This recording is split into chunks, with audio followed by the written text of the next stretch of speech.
बहुत सोच समझकर विचार कीजिए, क्योंकि आपके विचार ही आपके व्यक्तित्व, आपकी पर्सनालिटी का निर्माण करते हैं। जो आप सोचते हैं वो आप बन जाते हैं। आइए हम एक कहानी सुनते हैं, एक राजा की कहानी जिनके 2 जुड़वा बेटे थे। जुड़वा बेटे मतलब ना कोई बड़ा ना कोई छोटा। अब राजा जी ने सोचा कि बस अब मैं बुजुर्ग हो रहा हूँ, वानप्रस्थ आश्रम में जाने का वक्त आ गया है।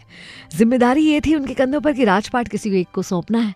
किसे सौंपा जाए राजपाट, बड़ी दुविधा थी। दोनों पुत्र अपने आप में अच्छे थे, कोई बुराई नहीं थी उनमें, लेकिन राजा जी को निर्णय तो किसी एक के नाम का ही लेना था कि किसे मैं अपना उत्तराधिकारी बनाऊं, ये राजपाट किसे सौंपूं। तो किसी ने राजा जी को सलाह दी कि क्यों नहीं आपको एक प्रतियोगिता करा देते दोनों के बीच, जिससे पता चल सके कि कौन सूझबूझ से अपने राज्य को चलाएगा और राज्य को आगे बढ़ाएगा, उन्नति दिलाएगा। राजा ने कहा ठीक है, ये विचार तो बहुत अच्छा है। दोनों लड़कों को बुलाया और कहा कि तुम दोनों को एक कार्य करना है।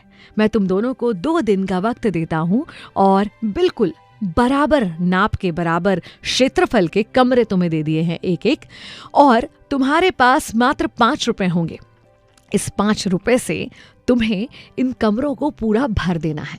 अब दोनों पुत्र सोचने लगे कि 5 रुपए में ऐसा क्या ले आऊं जिससे पूरा घर भर जाए।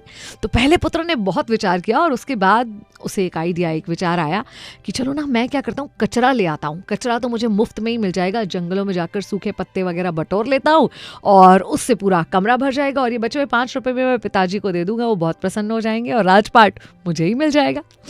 इसके विपरीत दूसरे पुत्र ने कुछ विचार करा और उसके बाद एक दीपक लाकर कमरे में जला दिया, ये सोच कर कि इस दीपक के प्रकाश से पूरा कमरा भर गया है। 5 रुपए से भी कम में ये काम भी हो गया है। आप समझ ही गए होंगे कि राजपाट किस पुत्र को मिला होगा। ये मन जो है ना, बिल्कुल इस कमरे की ही तरह होता है, और हमारे पास भी रिसोर्सेज, जो साधन है वो तो सीमित ही होते हैं, लेकिन ये हमारी बुद्धि होती है जो हमें बताती है कि अपने मन को किन चीज़ों से भरना है। कचरे से भरना है या प्रकाश से भरना है।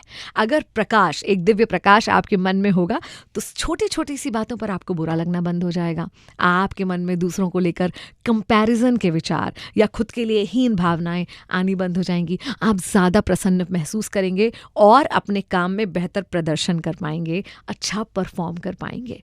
तो ध्यान दीजिए अपने विचारों पर, और ये देखिए कि ये मन रूपी जो कमरा है, इसे कहीं आपने कचड़े से, भूसे से तो नहीं भर रखा है, बल्कि उसमें एक ऐसा दिव्य प्रकाश डालिए जो आपके मन में कभी अंधेरा ना होने दे। और चाहे क्यों आपके साथ कुछ भी क्यों ना हो जाए, चाहे कोई आपके साथ कितना ही दुर्व्यवहार क्यों ना कर ले, आपके मन में बुरे विचार या नेगेटिविटी घर ना करने पाए।